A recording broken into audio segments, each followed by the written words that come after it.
E aí, meninas, tudo bem? Meu nome é Thaisa. Eu faço parte da comunidade Mulheres em Dados, mais especificamente do time de BI. E eu venho aqui falar um pouquinho com vocês sobre a nossa proposta para o segundo semestre de 23. Em outros semestres, a gente abordou desafios, então a gente veio com uma proposta de dar aulas, né? Então, vinha com um desafio, começava com a importação da base, relacionamento, métricas e visualização. Tudo isso na ferramenta do Power BI. Nesse semestre, a gente resolveu dar uma inovada e trazer uma novidade para vocês, mudar um pouco. A gente quer abordar agora, a gente vem no formato de oficina, e eu já explico para vocês a diferença, mas o principal ganho é que a gente vai trazer outras ferramentas também. Então a gente sai um pouco do Power BI e a gente entra também com o Tableau e o Looker, que é o Data Studio, o antigo Data Studio. E aí a proposta da oficina é deixar vocês livres, ou seja, a gente quer dar uma base para vocês, então a gente quer explicar como que funcionam as ferramentas, como que é importar uma base, independente da base que você está importando, e sim um conceito. Então, por exemplo, eu quero importar uma base na ferramenta do Tableau. A gente vai explicar para vocês, só que nesse caso específico a gente vai trazer uma base mais simples, que a gente vai trazer a base do Pontoso. O import, independente da base, ele é da mesma forma. Então, a gente trouxe uma base mais simples para que a gente pudesse abordar em outras ferramentas também e ficasse um pouco mais simples para entendimento de vocês. Mas o objetivo principal dessa oficina é que vocês saiam sabendo usar um Tableau, usar um Looker, né, o antigo Data Studio, ou até mesmo Power BI, para quem quer aprender um pouco mais de Power BI. Quem faz parte desse projeto? Quem está na frente dessa iniciativa? O nosso grupo tem 6 pessoas, né? Então, eu, Thaisa, a Júlia, que é uma das nossas staffs, a Michelle, que é a instrutora, a Caroline, a Aretusa e a Luísa. Então, a Júlia e a Luísa, elas são instrutoras barra staffs, então elas também estão apoiando muito a gente nessa nova iniciativa, nesse projeto. E eu, a Mi, né, carinhosamente conhecida aqui na comunidade, a Carol e a Tusa, estamos na frente da parte das instruções. Então, o que significa isso, né? Significa que todas nós estamos disponíveis para vocês, para apoiar vocês nesse trajeto aqui, dessa iniciativa da oficina. E aí, em alguns dias específicos, todas ou algumas de nós estaremos nos encontrando com vocês para auxiliar em dúvidas e tudo mais. Então, como que vai funcionar, né? Nossa oficina ela começa agora no dia 26 de setembro, e aí serão encontros, são 2 encontros por semana. Então, dia 26 e dia 28, a nossa proposta é abordar o tema de introdução e importação de bases dentro das ferramentas. A proposta é que fiquem aulas gravadas, então, nesse semestre, diferente dos outros, que a gente gravava as aulas, né, com vocês ali no ao vivo, a gente vai trazer aulas gravadas. Para Tableau e para Looker, a gente vai estar gravando conteúdos novos, porque são ferramentas que a gente não tem, né? A gente nunca trabalhou na nossa comunidade, nos nossos desafios. Para Power BI, algumas aulas nós vamos gravar, porque a gente entende que vale a pena repassar com vocês esses conceitos também. Mas outras a gente vai fazer links de referência, porque a gente tem algumas trilhas, até se vocês não conhecem, dê uma olhadinha aqui no nosso link aqui, né, no YouTube. A gente tem trilhas de Power BI, de outros desafios. Então, muitos temas a gente vai acabar fazendo esses links. Ou trabalhando com materiais de apoio. Tá? Então, serão basicamente 4 semanas. A primeira semana é essa, falando um pouquinho de introdução e importação de bases. A segunda semana a gente vem com modelagem de dados, e ela vai acontecer no dia 3 e 5 de outubro. Na semana do dia 10 e 17, ali, caminhando já para o final, a gente fala de métricas, ou seja, né, os cálculos e entendimento do negócio. E na semana 4, 19 e 24 de outubro, a gente fala de visualização. Então, lembrando que nesse formato a gente não vai dar aula, então é por isso que a gente não vai deixar gravado. A gente vem no formato de oficina como se fosse um plantão de dúvidas para vocês. Então, a proposta é que a gente consiga apoiar vocês no desenvolvimento e na evolução dentro da ferramenta. Então, por exemplo, eu estou na semana 3, mas eu estou assistindo a aula que vocês gravaram da semana 1 e 2 e eu estou com dúvida. Seja no Look, ou seja no Tableau, ou no Power BI. Vem que a gente vai estar às 19 horas no Google Meet ali, que é o nosso encontro ali, né? E a gente vai estar ali para apoiar vocês. Então, para tirar dúvidas, para quebrar a cabeça juntas, para solucionar problemas e para, às vezes, até fazer uma roda de conversa, né? Tipo, alguém tem uma dor, alguém quer entender algum ponto, a gente está ali para isso. Claro que o ideal é que a gente consiga abordar os temas das semanas para que fique, né, a gente caminhe numa evolução. Por exemplo, pode acontecer de você chegar na semana 4 e ter dúvidas na semana 2, enfim, né? Pode. Mas a nossa proposta é a gente fazer bem no formato de oficina, alguma coisa bem mais dinâmica, ao contrário do que vem dos outros semestres, que a gente acaba começando e finalizando um projeto. Então é isso. Eu convido vocês para participar com a gente, estaremos esperando vocês. E qualquer coisa é só nos avisar. Obrigada, gente. Até mais.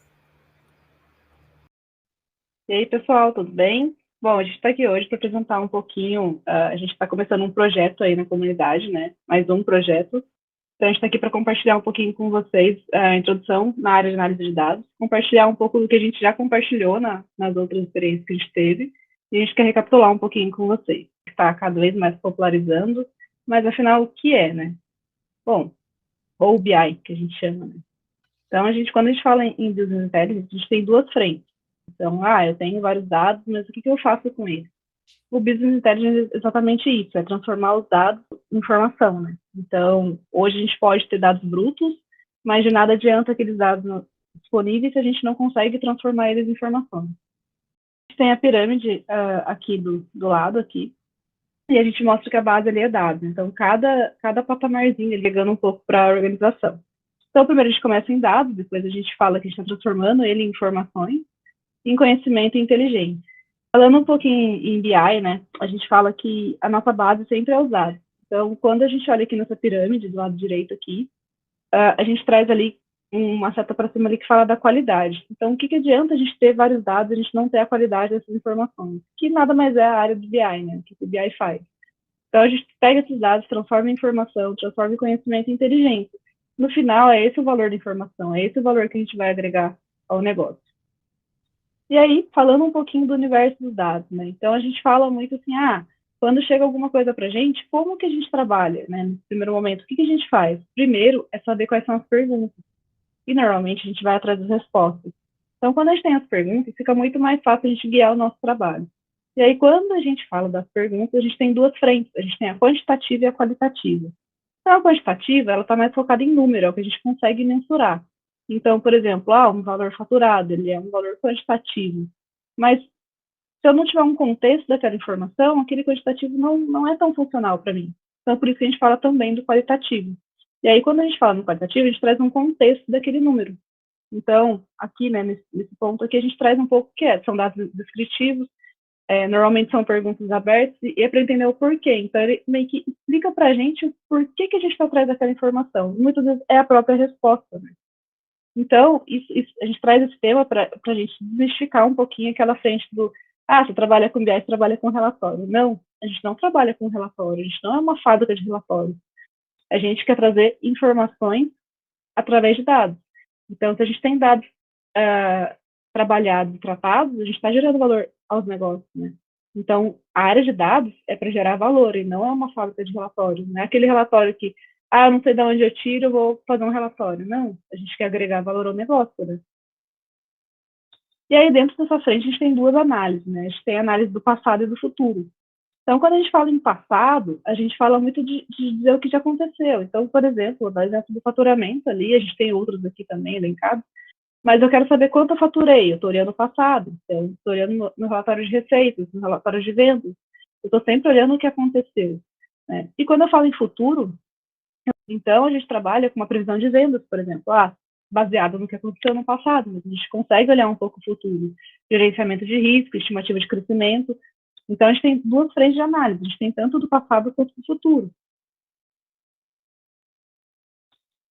E aí, dentro desse contexto de análise de dados, de quais análises a gente pode fazer e tudo mais, a gente tem todo um universo por trás, quando a gente fala, né? Quando a gente traz aquela dashboard no final, que é o que normalmente todo mundo vê, a gente tem todo um universo ali por trás, que é um trabalho maior. Então, a gente tem a coleta dos dados, a gente tem o tratamento dos dados, a visualização, que é o resultado final, que é o que todo mundo vê, mas por trás a gente tem tudo isso. E a visualização, ela não é a entrega final. Então, eu fiz tudo, extraí tudo, tratei e vou entregar. Está tudo resolvido? Não. Normalmente a gente vai monitorar, a gente vai construir estratégias. Mas o analista de dados constrói estratégia? Às vezes sim. Às vezes a gente precisa entender com um analista de negócio ali também e trazer algumas estratégias para médio e longo prazo da nossa dashboard. Ou, muitas vezes, a gente apoia o analista de negócio. Então, nossa função ali é trabalhar sempre apoiando o analista de negócio ou qualquer um da organização, porque um analista de dados ele sempre sabe um pouco do negócio também. Bom, dentro desse contexto, a gente fala que a gente tem o DEILA, né? Que nada mais é que, primeiro ponto, a gente define os objetivos. Então, a gente pega e fecha aquele escopo. Quando a gente define as perguntas, normalmente a gente já sabe quais respostas a gente precisa buscar. Então, a gente fecha um escopo de entrega.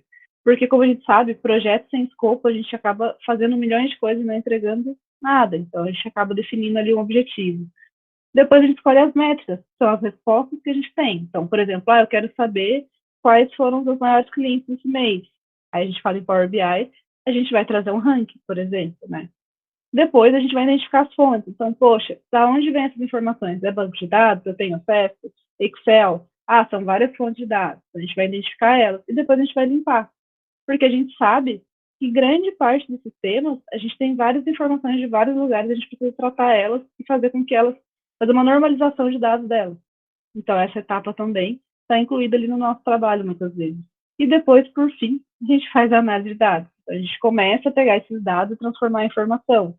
E aí, a gente parte para a parte da visualização de dados, a gente passa para a parte de validação. O mais importante depois de tratar é a gente validar, a gente bater, quando a gente vai ter dados de referência, normalmente a gente bater com eles, né? Bom, quando a gente fala em pensamento analítico, a gente tem alguns temas aí que estão bem em alta, né? E um deles é o OKR e o KPI, né? Ou nada mais é ali, que são os objetivos e chaves de resultado e os indicadores de performance.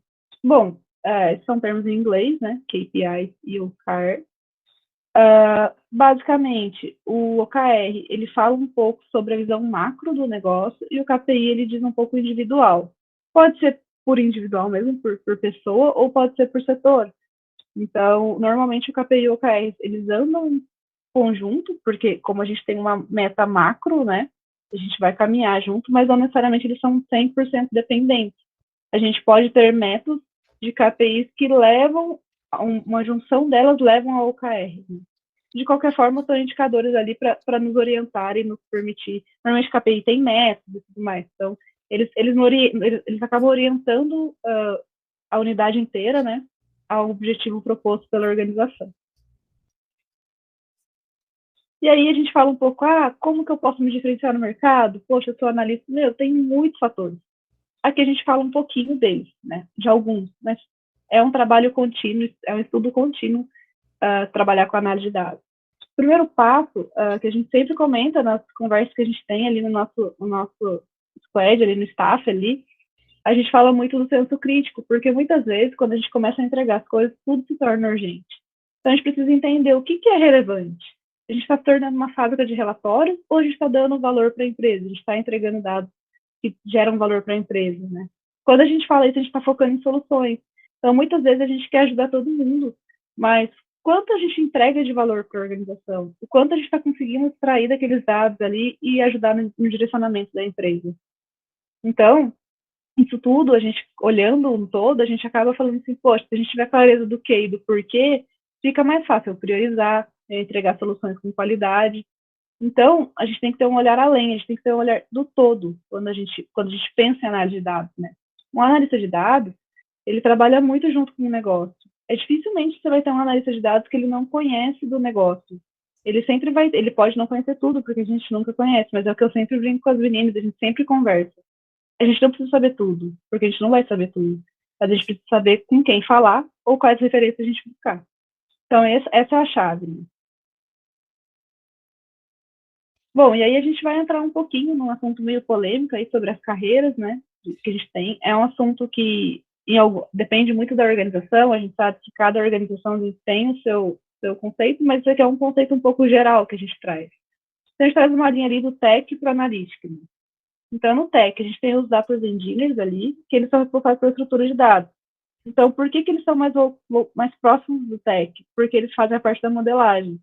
Mas o analista de dados não vai fazer a modelagem? Às vezes vai, dependendo da área que você vai atuar, da empresa que você vai trabalhar, da cultura de dados, às vezes você vai. Mas quando tem um data engineer, basicamente a função dele é trabalhar com a estrutura dos dados. Depois a gente tem o machine learning engineer, que ele também mexe com estrutura de dados, mas mais voltado para o aprendizado de máquina e sistema de inteligência artificial. Isso daí, normalmente, para empresas que já têm uma certa cultura de dados aí, né? Depois a gente tem o Data Science, que ele fica um pouquinho no meio ali, Tech e Analytics, né? Que ele vai desenvolver modelos preditivos. Então, ele trabalha bastante voltado com Tech, né? Que é a parte de linguagens e tudo mais, mas ele também precisa de Analytics.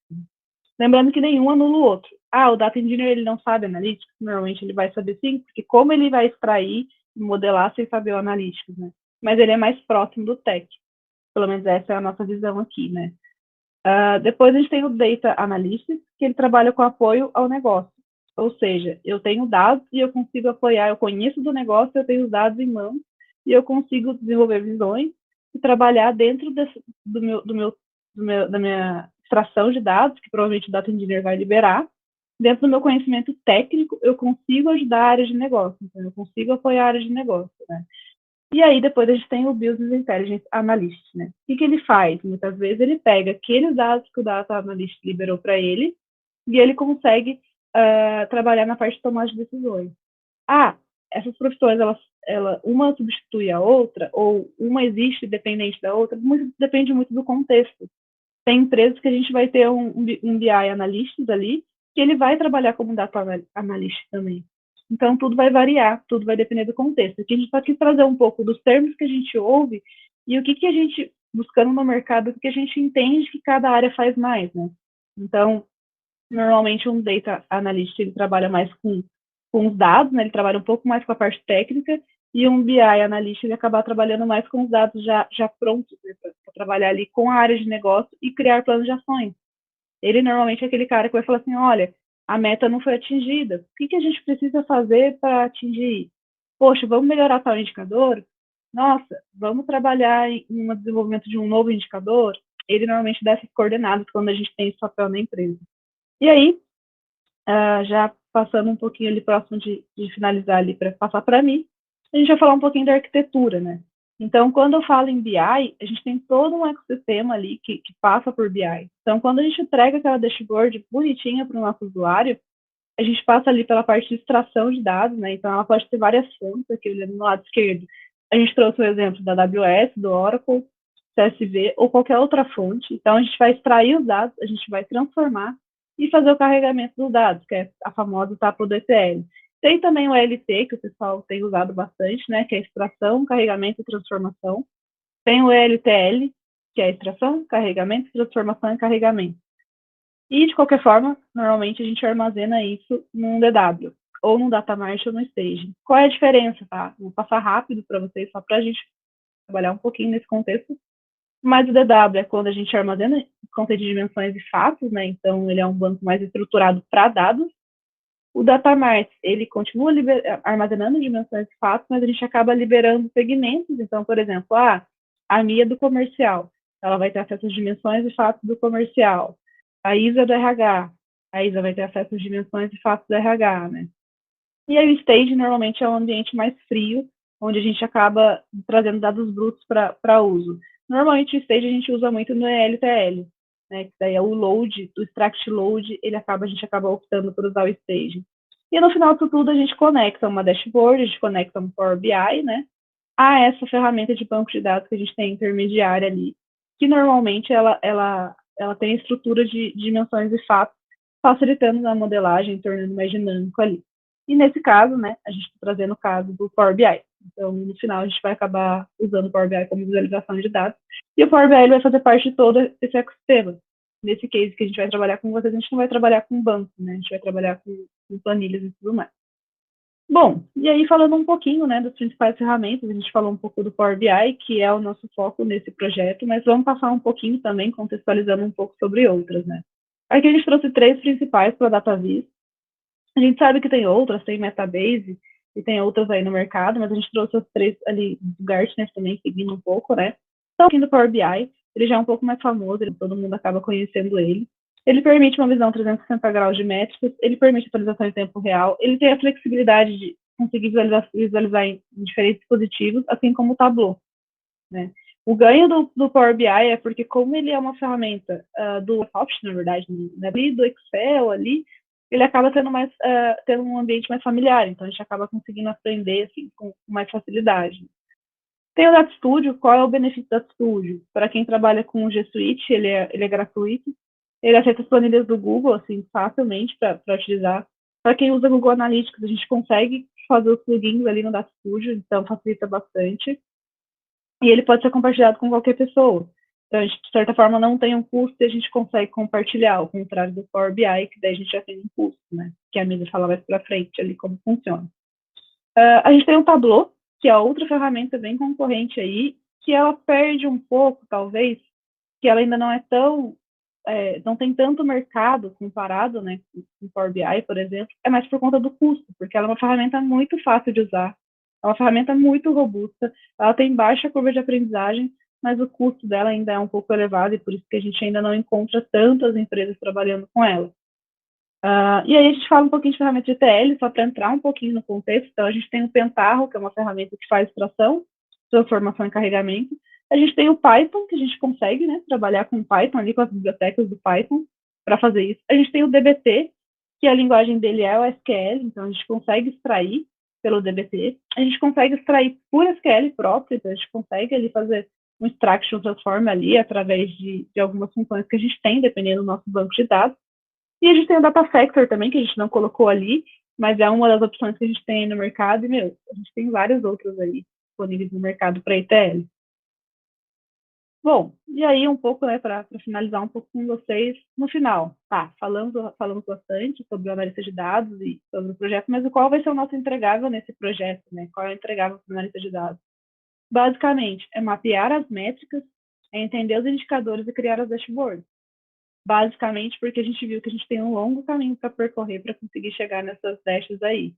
Mas no final disso tudo, quando a gente olha com o olhar de analista de dados, a gente sabe que cada número daquele ali é uma métrica e que cada gráfico ou cada indicador que a gente tem ali, seja tabela, cada tabela, né, a gente tem um indicador ali. Então, nosso entregável é isso no final. É entregar o valor ao negócio. É para que qualquer diretor, gerente ou qualquer pessoa que precise monitorar o negócio ele consiga ter essa visão de para onde ir, né?